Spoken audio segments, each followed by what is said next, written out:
अस्नाम अखिल लोकदायक विश्राम। सो सुख धाम राम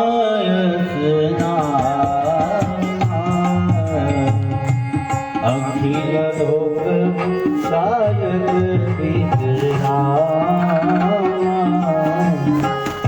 सो सुख धाम राम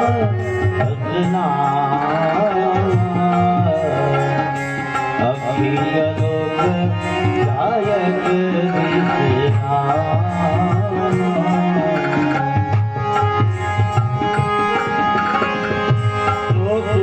धाम रामय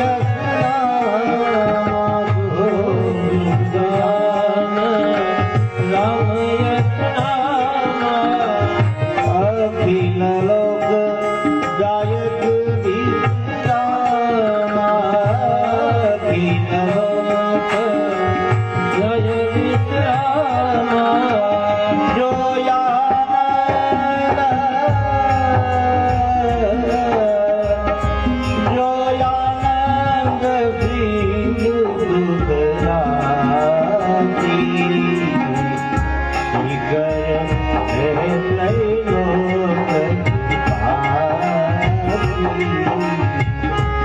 जोयानंद बिंदु दुखराती करते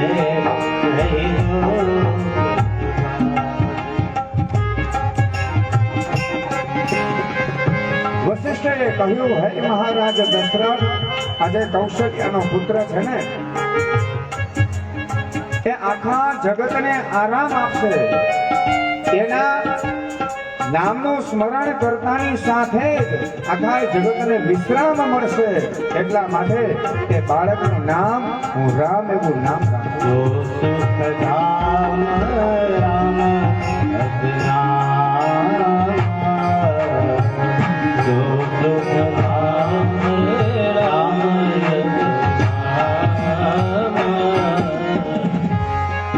કૈકેયીના ખોળાની અંદર જે બાળક હતા એમની સામે જોયું ને કહ્યું છે કે આ બાળક છે ને આખા વિશ્વનું ભરણ અને પોષણ કરશે, એટલા માટે એમનું નામ ભરત એવું નામ રાખ્યું છે। विश्व भरण पोषण करजो सागर नाम भरत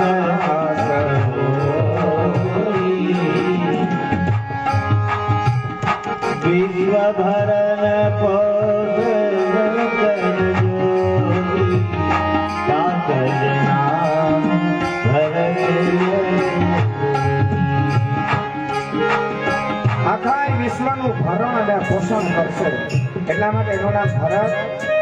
સુમિત્રાના ખોળાની અંદર જે બાળક છે, બાળકની સામે જોઈ અને વશિષ્ઠે કહ્યું છે કે હે મહારાજ દશરથ, આ સુમિત્રાના ખોળાની અંદર જે બાળક છે એને જોતાની સાથે જ શત્રુ પોતાનું રણ છોડી ભાગી જશે, અથવા તો તેનું નામ લેતાની સાથે, નામ સાંભળતાની સાથે શત્રુઓનો નાશ થશે, એટલા માટે બાળકનું નામ શત્રુઘ્ન એવું નામ जाके सुमिरन तेरी नाम शत्रुघ्न जाके नाम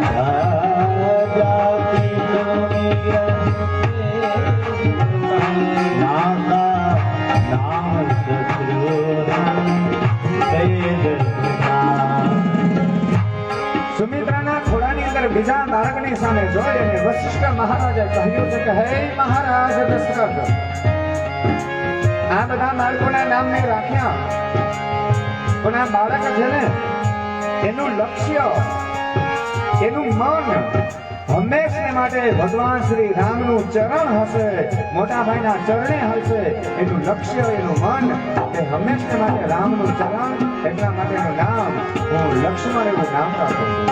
लक्षण धाम राम प्रिय सकल जगत आधार गुरु वशिष्ठ तेरी राखा लक्ष्मण राम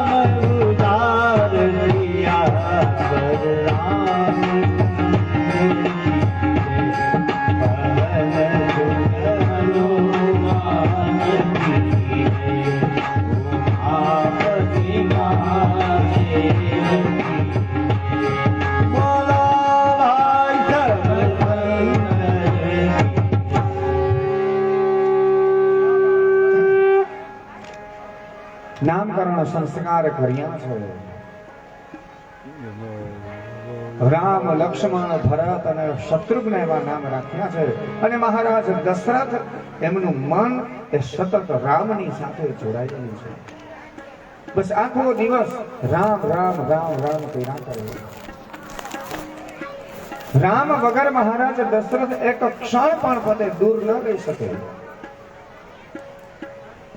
વહેલી સવારમાં જ્યારે આંખ ખુલે અને આંખ ખુલતાની સાથે જ ભગવાન રામના દર્શન કરે. આખું જીવન રામમય થયું છે. ત્યાં સુધી થયું કે એ વખતે ભગવાન રામનું પ્રાગટ્ય થયું. મહારાજ દશરથ પોતાના પુત્ર સ્નેહની અંદર એટલા બધા ઓતપ્રોત થયા. નહીંતર જ્યારે જ્યારે મહારાજ દશરથ સમય પ્રમાણે બધા ઋષિઓના ખબર અંતર પૂછે, પ્રજાના સુખ દુઃખ પૂછે. રામનો જન્મ થયો એટલે અયોધ્યામાં દુઃખનું તો કઈ નામ નિશાન હતું જ નહીં. જ્યારથી ભગવાન રામ અયોધ્યાની અંદર પધાર્યા ને ત્યારથી જાણે કે સ્વર્ગ આખું અયોધ્યાની અંદર આવી ગયું. અયોધ્યાની અંદર સુખનો વરસાદ વરસતો હતો. એટલો બધો વરસાદ વરસે છે. અને અતિ વરસાદ વરસે તો પણ પછી એ નુકસાન કરે. અને એટલા માટે જ ભગવાન રામે વિચાર કર્યો અતિ વરસાદ પણ સારો વરસાદ, સુખનો વરસાદ પણ યોગ્ય નહીં. એટલા માટે ભગવાન પરમાત્મા સમય પ્રમાણે અયોધ્યાથી દૂર થયા. માત્ર વનની અંદર જ ગયા છે એવું નહીં, વિશ્વામિત્ર ઋષિની સાથે પણ જાય છે. અને એ વખતે એ સમયે ત્યારે વિશ્વામિત્ર ઋષિએ અનુષ્ઠાનની શરૂઆત કરી. પોતે શસ્ત્ર અને શાસ્ત્ર બધું જાણે છે, અનુષ્ઠાનમાં બેસવાનું છે અને એટલા માટે પોતે હથિયાર હાથમાં લઈ શકે એમ નથી.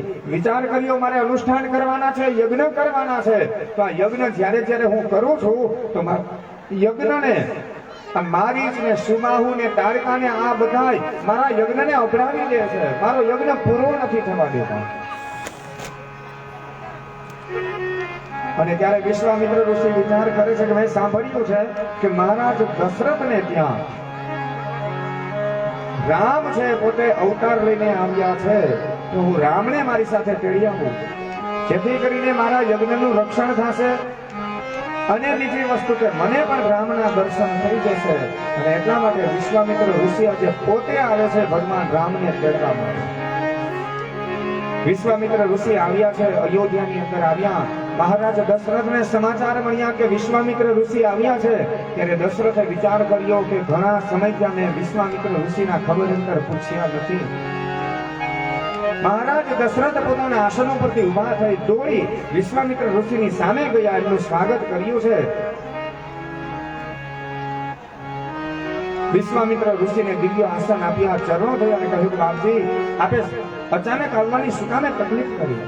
તમે મને યાદ કર્યો હોત, સમાચાર મોકલી દીધા હોત ને તો હું પોતે તમને મળવા માટે આવી જાય.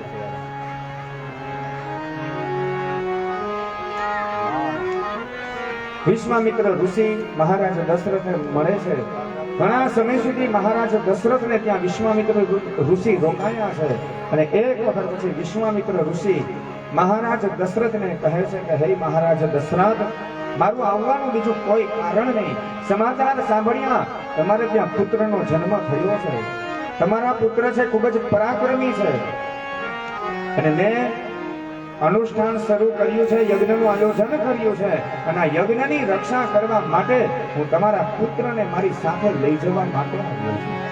હું રામ અને લક્ષ્મણને મારી સાથે લઈ જવા માંગુ છું. હું જ્યારે યજ્ઞ કરું ને તો મારી જ અને સુબાહુ ને તારકા જેવા રાક્ષસો આવી મારા યજ્ઞને અબડાવી દે, એની અંદર હાડકા નાખે, એમાં લોહી નાખે છે. મારો યજ્ઞ પૂરો નથી થવા દેતા. તો મારા યજ્ઞની રક્ષા કરવા માટે તમારા બાળકોની જરૂર છે. અને જ્યાં રામને લેવા માટે આવ્યા એટલા શબ્દ મહારાજ દશરથે સાંભળ્યા તો પોતે ઉભા થઈ ગયા. મહારાજ આપ કોઈ પણ બીજી વસ્તુ માંગો પણ મારા રામને હું તમારી સાથે ન મોકલી શકું. મારો રામ તો હજી બાળક છે. એ મારો રામ એ મારી જ સામે, સુબાહુ સામે, તારકા સામે લડી ન શકે. રામ અને લક્ષ્મણ તો હજી નાનકડા છે. હું માફ કરજો, તમારી સાથે નહીં મોકલી શકું. વિશ્વામિત્ર ઋષિએ કહ્યું કે નહીં મહારાજ દશરથ, આ તો મારે તો અનુષ્ઠાન છે એટલે મારા હાથની અંદર હથિયાર ન લઈ શકાય, મારે તો કોઈની જરૂર પણ નથી.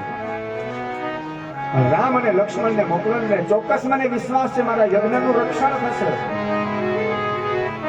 મહારાજ દશરથે કહ્યું કે નહીં, આપ કહો ને તો મારી અયોધ્યાની તમામ સેના હું તમને આપી દઉં, અને ચાહે તો હું પોતે તમારા યજ્ઞનું રક્ષણ કરવા માટે આવું, પણ માફ કરજો મારા પુત્રને હું તમારી સાથે નહીં મોકલું. વિશ્વામિત્ર ઋષિએ જીદ કરી છે. કૌશલ્યાને સમાચાર મળ્યા છે, અને કૌશલ્યા છે ને એ આજે પોતાના પુત્રને રામને વિશ્વામિત્ર ઋષિની સાથે તે મોકલવા માટે તૈયાર થયા. શું કામે? એક વખત વશિષ્ઠ ઋષિએ કહેલું હતું કૌશલ્યાને કે જ્યારે વિશ્વામિત્ર ઋષિ તમારા પુત્રને લેવા માટે આવશે અને એમની સાથે વિદ્યાભ્યાસ કરવા માટે જશે, વિશ્વામિત્ર ઋષિ પાસે જશે ને, અને વશિષ્ઠે દશરથને પણ સમજાવ્યું કે મહારાજ દશરથ, ચિંતા ન કરો, તમારો પુત્ર રામ આ વિશ્વામિત્ર પાસે જશે ને તો રામને ફાયદો છે, એની પાસેથી કેટલું શીખવા પણ મળશે, એમની પાસે જ્ઞાન મળશે, શસ્ત્ર અને શાસ્ત્રની વિદ્યા પણ તમારા પુત્રને મળશે, માટે તમારા પુત્રને તમે જવા દો.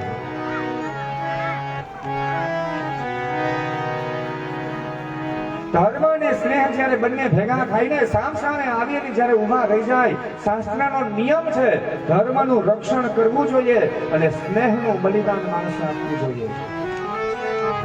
અને જેમણે જેમણે ધર્મની રક્ષા કરી ઇતિહાસની અંદર બધા અમર થઈ ગયા. રામચરિત માનસ એમ કહે, ધર્મ સ્નેહ ઉભયવતી ઘેરી, સાપ છછુદર ગળે ઇતિ ઘેરી. ધર્મ અને સ્નેહ જ્યારે સામસામે આવીને ઊભા રહે ને તો માણસે ધર્મનું રક્ષણ કરવા માટે પોતાના સ્નેહનું બલિદાન આપવું પડે. ભયગતિ સાપ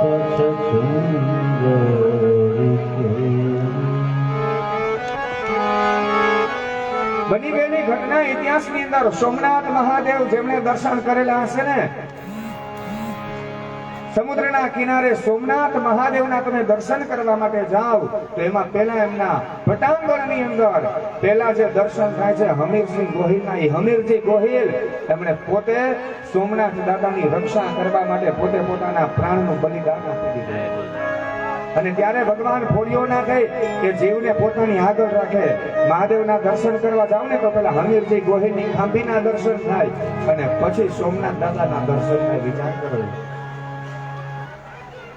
યુવાન માણસ હતો, લગ્ન થયા, થોડો સમય થયો, અને લગ્ન થયા ને થોડો સમય થયો ને રાજ દરબારની અંદર કસુંબાઓ ફૂટાતા હતા.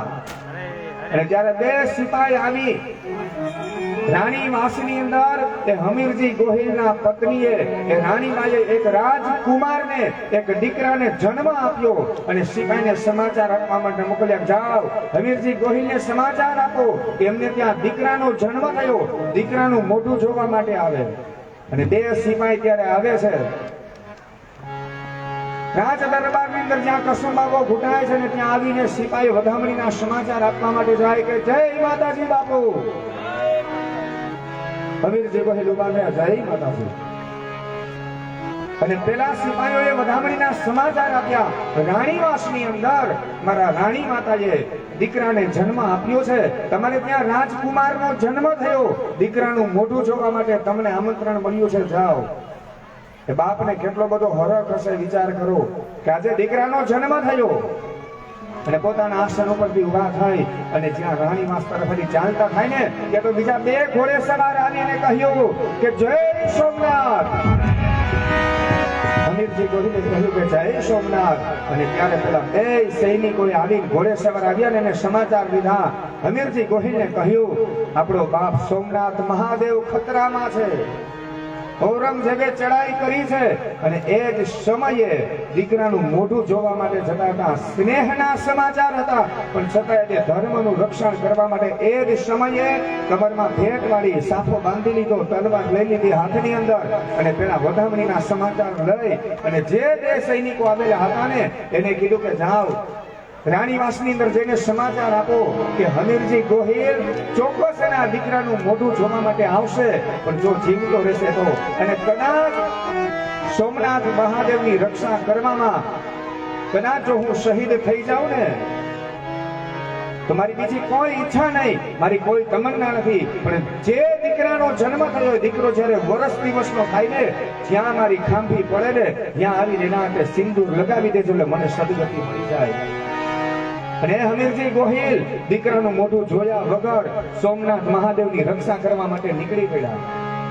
ભીષણ યુદ્ધ થાય છે અને યુદ્ધની અંદર હમીરજી ગોહિલ વીર ગતિને પામ્યા, પોતાનો દેહ છોડી દીધો પણ પોતે સોમનાથ દાદાને બચાવી લીધા. સોમનાથ મહાદેવની રક્ષા કરી લીધી પણ પોતાનો દેહ એમાં મારી દીધો.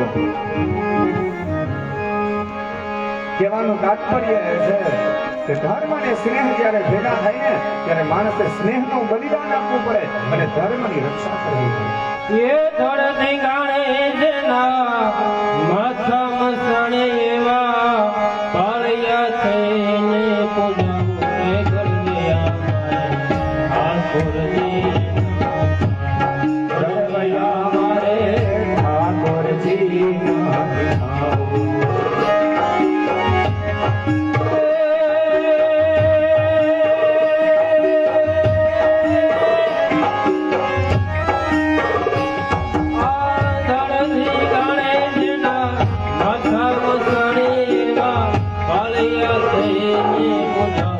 કરજે ઠાકોરજી.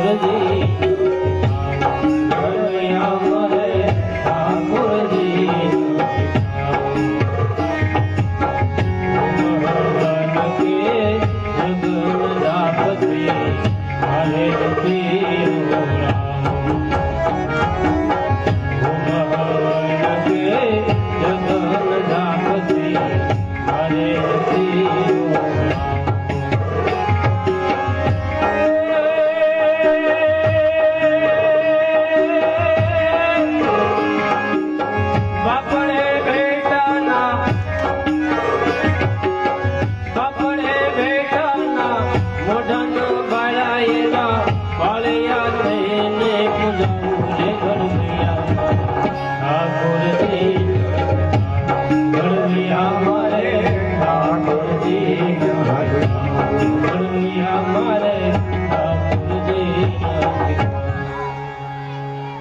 સોમનાથ મહાદેવે પણ હમીરજી ગોહિલની ખાંભીને પોતાથી આગળ રાખી.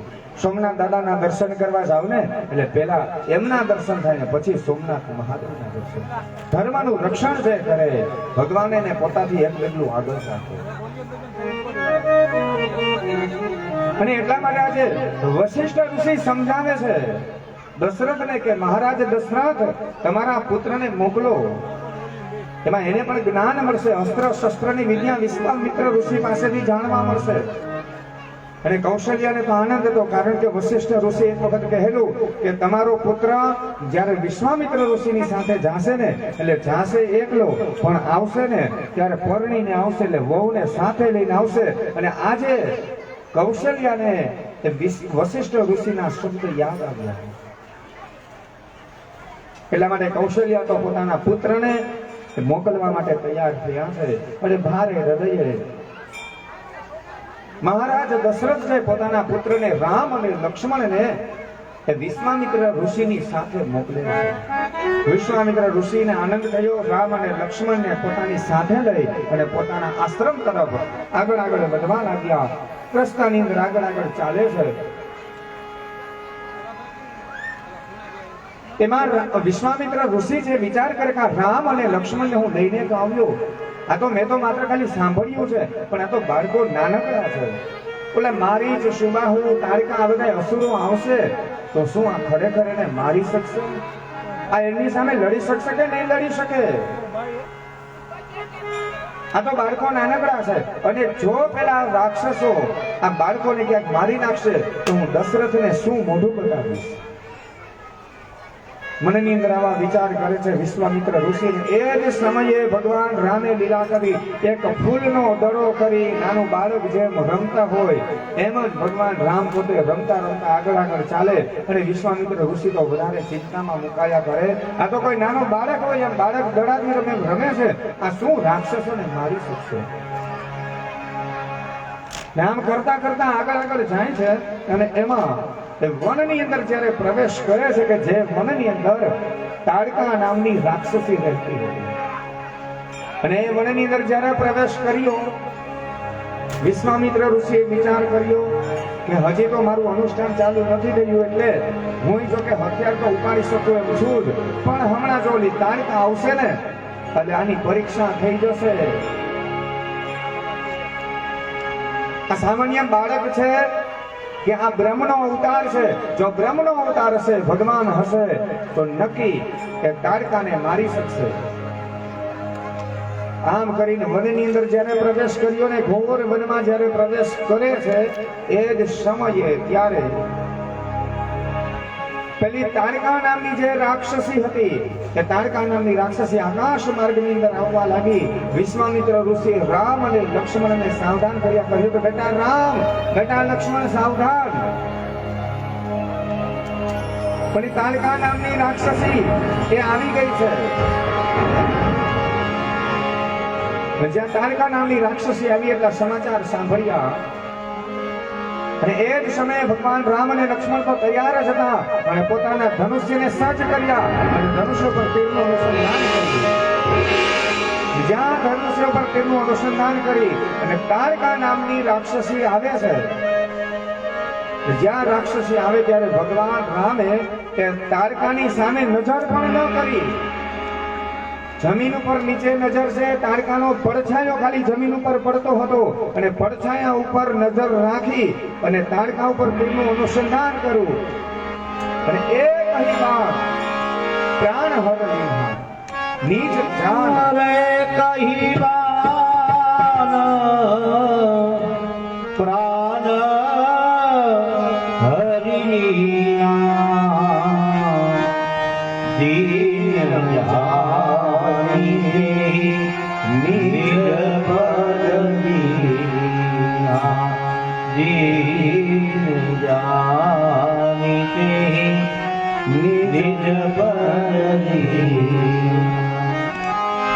ભગવાન રામે તારકા ઉપર તીરનું અનુસંધાન કરીને જ્યાં તીર છોડે છે અને એ તીર જ્યાં તારકાને લાગે છે, જ્યાં તીર તારકાને લાગ્યું એક જ બાણમાં તારકાના પ્રાણ હરી લીધા અને જેવું બાણ લાગ્યું આકાશમાં ઉડીને આવી હતી, આકાશમાં અગ્નિ સંસ્કાર થઈ ગયા, ત્યાંથી સીધો મોક્ષ આપી દીધો. તે તારકાની ભસ્મ હતી ને જમીન ઉપર ભગવાને પડવા ન દીધી, ત્યાંથી બાયપાસ સીધી મોકલી દીધી. દીન જાની નીચે પદ્ધતિ પોતાના ધામની અંદર મોકલી દીધી. અને આ દ્રશ્ય જ્યારે વિશ્વામિત્રએ જોયું ત્યારે ખાતરી થઈ, આ કોઈ સામાન્ય બાળક નથી, આ ભગવાન છે. હવે હું ચિંતા મુક્ત છું. અને જ્યાં તારકાને મારી ત્યાં તો સુબાહુ આવ્યો અને મારી જ આવ્યો અને ભગવાન પરમાત્મા એ સુબાહુને મારે છે અને મારીચ ઉપર વિચાર કર્યો, મારીચ નું તો કામ છે, એને મારવાનું નથી, આ તો સોનાનું હરણ બનવાનો છે. મારી જતો ને એ સોનાનું હરણ લઈને હતો. અને જ્યારે મારી ચાલે છે ત્યારે ભગવાને ફણા વિનાનું બાણ માર્યું, એટલે કે તીર ઉપર જે આગળ અણી હતી ને અણી કાઢી નાખી, ખાલી એમને બાણ અનુસંધાન કરી અને જ્યારે મારી ચાલે છે બીનું ફણ બાણ રામ તેહી મારા શત જોજન કા સાગર પારા. અને મારીચને જ્યારે ફણાવીલાનું બાણ ભગવાન રામે મારેલું ત્યારે મારીચ 100 યોજનનો સમુદ્ર પાર કરીને સામે પાર ગયો, સામે કિનારે છે. અને તે દિવસની મારીચે પ્રતિજ્ઞા લીધી કે જિંદગીને રામની હણફેટે કોઈ દિવસ ચડવું નહીં. અને રાવણે એક વખત આને મારીચને કીધું કે મારીચ, તું માયાવી છો, મારી મદદ કર, તું સોનાનું હરણ બન. ત્યારે મારીચે સમજાવ્યું કે રેવા દે રાવણ, પતો નહીં લાગે, મને અનુભવ છે, ફણા વિનાનું બાણ મારીને મને 100 યોજન સમુદ્રને પેલે પાર ફેંકી દીધો તો, ફણા વાળું બાણ માર્યું હતો, થાક શું, રેવા દે, પતો નહીં લાગે. પણ રાવણે ત્યારે મારીચને ધમકી આપી કે જો તું સોનાનું હરણ નહીં બન અને રામના હાથે નહીં મર ને તું, તો હું તને મારી નાખીશ. ત્યારે મારી જેમ કહ્યું તારા હાથે મરવું એના કરતા રામના હાથે મરવું સારું. એટલા માટે સોનાનું હરણ બનવા માટે તૈયાર થયો. મારીચને 100 યોજન સુધી દૂર ફેંકી દીધો. અને આ બાજુ આગળ આગળ વધે છે ને એમાં એક વનમાંથી પસાર થાય છે. ઉજળ વન આવે છે એક આશ્રમ આવ્યો, ઉજ્જડ હતો, પણ એક પથ્થર હતો ટેકરીને, એમાં એક તુલસીનો સરસ મજાનો લીલો છોડ. રામ કહેવા લાગ્યા વિશ્વામિત્રને કે બાપજી, આ આશ્રમ કોનો છે? આવો ઉજ્જડ આશ્રમ કોનો છે? આ નિર્જન છે, આ બધા અહીંયા વૃક્ષો સુકાઈ ગયેલા છે, પણ છતાંય આ ટેકરી ઉપર એક આ તુલસીનો છોડ લીલો છે, આ શું છે? ત્યારે વિશ્વામિત્રે કહ્યું કે બેટા રામ, આ આશ્રમ બીજા કોઈનો નહીં, આ તો ગૌતમ ઋષિનો આશ્રમ છે. અને આ જે પથ્થર છે જેના ઉપર આ તુલસીનો છોડ તમે લીલો જોવો છે, આ પથ્થર નથી, આ અહલ્યા છે. તમારી પ્રતીક્ષા કરે છે, તમારી રાહ જોવે છે. ગૌતમ ઋષિનો શ્રાપ લાગ્યો છે, એટલા માટે થઈને જે પથ્થર થઈને એ પોતે અહીંયા પડ્યા છે. પણ હે પ્રભુ, હવે તમે એનો ઉદ્ધાર કરો. ભગવાન રામ એ જે પથ્થરની શિલા હતી તેની પાસે જાય છે, અને ભગવાન પરમાત્મા પોતાનું જમણું ચરણ રામ જ્યાં જમણો પગ ઊંચો કરે અને લીલો શિલાને અડે, તેના ભગવાનના રામના શ્રી ચરણમાંથી થોડી જ્યાં ધ છોડી અને જ્યાં શિલાને સ્પર્શ કરે, પથ્થરને જ્યાં અડે, અને ત્યાં તો એ પથ્થરમાંથી ને એ સ્ત્રી બની ગઈ, અહલ્યા પ્રગટ થયા. ભગવાન રામને વંદન કરી આશીર્વાદ લઈ અને અહલ્યાનો ભગવાને ઉદ્ધાર કર્યો. અહલ્યાનો ઉદ્ધાર કરે છે. વિશ્વામિત્ર ઋષિ પોતાના આશ્રમની અંદર જાય છે, યજ્ઞ કરે છે, પોતાનું અનુષ્ઠાન બધું પરિપૂર્ણ થાય છે. ઘણા સમય સુધી રામ લક્ષ્મણ ત્યાં રોકાય છે. અને વિશ્વામિત્ર ઋષિના આશ્રમની અંદર જ્યારે ભગવાન રામ અને લક્ષ્મણ હતા, ત્યાં જ એના કેટલાય જગ્યા એના પરાક્રમો બધા ફેલાઈ ગયા. સમાચાર મળી ગયા કે વિશ્વામિત્ર ઋષિની સાથે અયોધ્યાના બે રાજકુમાર રામ અને લક્ષ્મણ છે, ખૂબ જ પરાક્રમી છે. આમાં સમાચાર કેટલી જગ્યાએ બધે ફેલાઈ ગયેલા. અને બરાબર એ વખતે એ સમયે મિથિલાની અંદર મહારાજ જનક પોતાની દીકરી છે જાનકી છે, સીતા છે, એ યુવાન થયેલા હતા. અને આ સીતાજી જ્યારે નાનકડા હતા ત્યારે શિવ ધનુષ્યનો ઘોડો કરી અને પોતે રમતા હતા. અને ત્યારે મહારાજ જનકે પ્રતિજ્ઞા કરી કે જે પણ ક્ષત્રિય આ શિવ ધનુષ્યની પણછ ચડાવી અને ધનુષ્ય ભંગ કરશે, તેમની સાથે હું મારી દીકરી સીતાને પરણાવીશ. આવી જનકની પ્રતિજ્ઞા હતી. આજે સીતાજી યુવાન થયા અને સીતાજીનો સ્વયંવર રચવામાં આવે છે. આખું મિથિલા નગર જનકપુર આખું શણગારવામાં આવ્યું છે. એક સ્ટેજ બનાવવામાં આવ્યું છે અને સ્ટેજ ઉપર શિવ ધનુષ્ય મૂકવામાં આવ્યું છે. દેશ વિદેશથી અનેક રાજા મહારાજાઓને બધાને આમંત્રણ મોકલ્યા, કંકોત્રી મોકલી છે. મારી દીકરી જાનકીનો સીતાનો સ્વયંવર છે, એમની અંદર આપ બધાને આમંત્રણ છે. અને એમાં જનક રાજાએ આ વિશ્વામિત્ર ઋષિને પણ સમાચાર મોકલ્યા. વિશ્વામિત્ર ઋષિને કહ્યું કે બાપજી, તમે તો મારા ગુરુ છો, મારા ગુરુ સમાન છો, આપ તમે પણ આ સ્વયંવરની અંદર પધારજો આશીર્વાદ દેવા માટે. સમાચાર મળ્યા છે તમારી સાથે અયોધ્યા નરેશ મહારાજ દશરથ નંદન રામ અને લક્ષ્મણ તમારી સાથે છે, તો આ સ્વયંવરની અંદર આપ એને પણ તમારી સાથે લાવજો. પત્ર મળ્યો જનકનો અને વિશ્વામિત્ર ઋષિ રામ અને લક્ષ્મણને પોતાની સાથે લઈ અને જાય છે મિથિલાની અંદર જાય છે. મિથિલાની અંદર જ્યાં પ્રવેશ કર્યો અને મિથિલાના બધા માણસો, ઘણા માણસોએ ત્યાં જ રામને જોઈ લીધા. અને જ્યાં રામને જોયા ને ત્યારે જ મિથિલાના બધા માણસો વિચાર કરે કે કેટલો સુંદર મજાનો રાજકુમાર છે. આ મહારાજ જનકે જો આની પ્રતિજ્ઞા ન કરી હોત ને તો આ દીકરી સીતાને આ રાજકુમારની સાથે જ પરણાવવાને યોગ્ય છે. આ માણસો બધા વિચાર કરે છે. બગીચાની અંદર જઈ વિશ્વામિત્ર ઋષિ રામ અને લક્ષ્મણ બધા રોકાયા છે. જનકને સમાચાર મોકલ્યા છે. સમાચાર મળ્યા મહારાજ જનકને કે વિશ્વામિત્ર ઋષિ આવ્યા છે. ત્યાં તો વિશ્વામિત્ર ઋષિનું સ્વાગત કરવા માટે મહારાજ જનક આવ્યા. જનક મહારાજ આવી વિશ્વામિત્ર ઋષિને મળ્યા અને જ્યાં રામને જોયા ત્યાં તો જનક રાજા પોતે પણ વિચાર કરે કેટલો સુંદર રાજકુમાર છે. આ તો મેં પ્રતિજ્ઞા લઈ લીધી, નહીતર મારી દીકરી સીતા હું ચોક્કસ આ રાજકુમારને પરણાવત. પરિચય પૂછ્યો વિશ્વામિત્રને કે બાપજી, આ કોણ છે તમારી સાથે? વિશ્વામિત્રએ કહ્યું, આ તો અયોધ્યાના નરેશ મહારાજ દશરથ નંદન, એનો જ્યેષ્ઠ પુત્ર છે રામ છે, એમની સાથે એમનો નાનો ભાઈ આ લક્ષ્મણ છે. જનકે કહ્યું, આ બંને રાજકુમારોને પણ આ સ્વયંવરની અંદર આમંત્રણ છે, એમને પણ તમે આવતીકાલે સાથે લઈ લેજો. મહારાજ જનક બધાને મળી અને જતા રહ્યા. વિશ્વામિત્ર ઋષિ એ બગીચાની અંદર ત્યાં રામ લક્ષ્મણની સાથે મિથિલાની અંદર રોકાયા છે. અને વિશ્વામિત્ર ઋષિએ કહ્યું છે કે બેટા રામ, આપણે મિથિલા આવ્યા છીએ, જાઓ તમે મિથિલાની બજારની અંદર જઈ આવો, ચક્કર લગાવો, આખું નગર જોઈ આવો અને તમે તમારા દર્શન બધાને કરાવી દો. અને ભગવાન રામ આખા નગરની અંદર જાય છે, ચક્કર લગાવે છે. મિથિલા નગરીની અંદર ચક્કર લગાવી મિથિલાના માણસો બધા વિચાર કરે કેટલો સરસ રાજકુમાર છે, આપણી દીકરી સીતા માટે ખરેખર તો આ જ યોગ્ય ઉત્તમ વર છે. પણ હવે પ્રતિજ્ઞા થઈ ગઈ, શું થાય? આખા નગરની અંદર ચક્કર લગાવીને બગીચાની અંદર પાછા આવ્યા. બીજો દિવસ થયો, વહેલી સવાર થઈ, સ્વયંવરમાં જવાની તૈયારી હતી. પણ એ પહેલા ભગવાન રામ અને લક્ષ્મણ છે એ ગુરુદેવને કહે, વિશ્વામિત્રને કહે કે બાપજી, તમારે પૂજા કરવી હોય, લાવો તમારા માટે મેં ફૂલ લઈ આવ્યો. રામ અને લક્ષ્મણ બંને ફૂલ લેવા માટે બાજુના બગીચાની અંદર જાય છે. અને એ જ સમયે સીતાજી પણ પોતાના બેનપણીઓની સાથે એ બગીચાની અંદર આવે છે.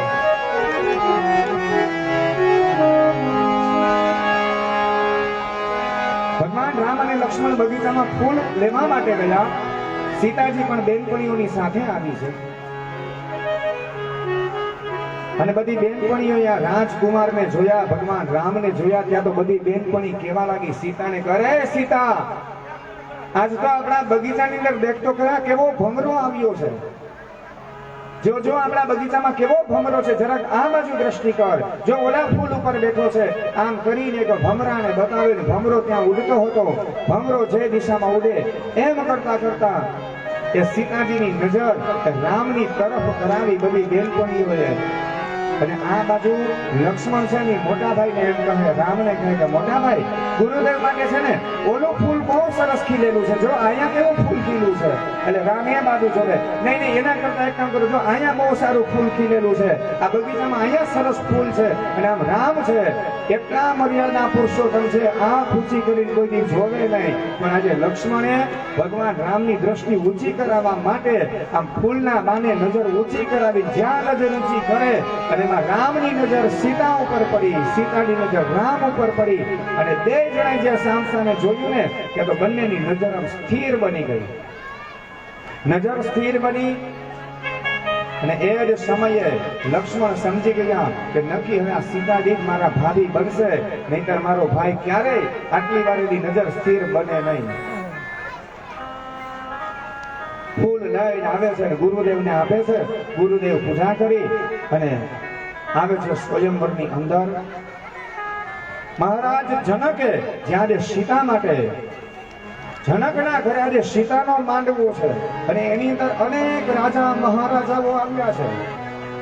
દેશ વિદેશથી બધા મહારાજાઓ આવ્યા છે. વશિષ્ઠ વિશ્વામિત્ર ઋષિ આવ્યા, એમની સાથે રામ અને લક્ષ્મણ પણ છે. બધાને બેસવાની વ્યવસ્થાઓ છે. વચ્ચે ધનુષ્યનું સ્ટેજ છે અને સ્ટેજ ઉપર એ શિવ ધનુષ્ય રાખેલું છે. અને એની અંદર અનેક રાજા મહારાજા કેવા આવ્યા. રાજા જનક ઘરે માંડવું સાહે લડી, રાજા જનક ઘરે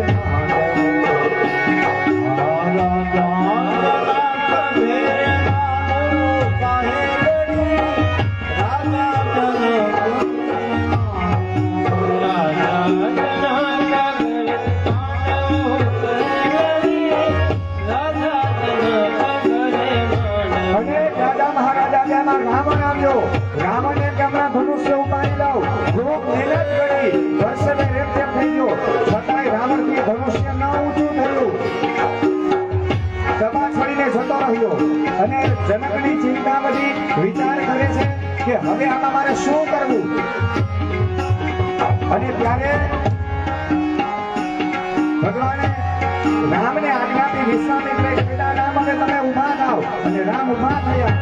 અને રામ ઉભા થાય વચ્ચે ધનુષ્ય ધનુષ્યને ઉપાડી ચડાવી કડાકો કર્યો અને કડાકાની સાથે શિવ ધનુષ્ય દોરે છે. ધનુષ્ય દોરતા સીતાની જયમાળા લઈને આવે છે. રામ અને સીતા બે જયમાળા લઈને સામે ઉભા થયા. બે જણા એકબીજા ઝડપ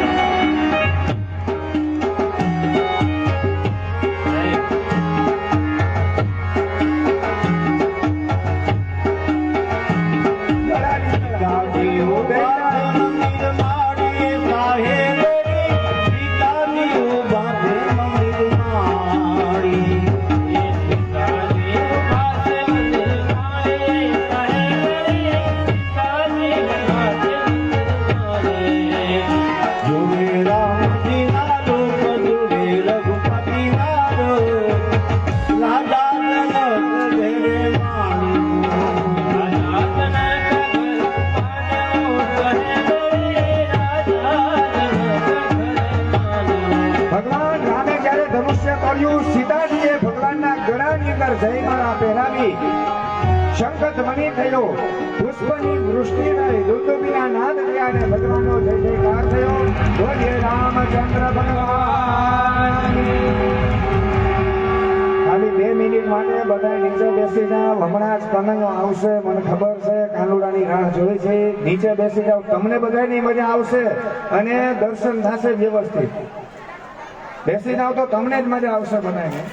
પણ છતાંય કાંઈ વાંધો નહીં, આપણે કાનુડાને બોલાવવાના જ છે. તો સૂર્યવંશની કથા એમાં ભગવાન રામ આવે છે અને ચંદ્રવંશની અંદર ભગવાન પરમાત્મા આવે છે. કથા આપણે વિસ્તારથી કાલે લેશું આપણે. પણ વાસુદેવ અને દેવકી, કંસ હતો પોતાની બેન દેવકીને જેલની અંદર પૂરીને રાખી છે. 6 બાળકનો જન્મ થયો, કંસે મારી નાખ્યા. 7મા બાળક તરીકે શેષનાગ પોતે આવે છે. ભગવાને યોગમાયા અને આજ્ઞા આપી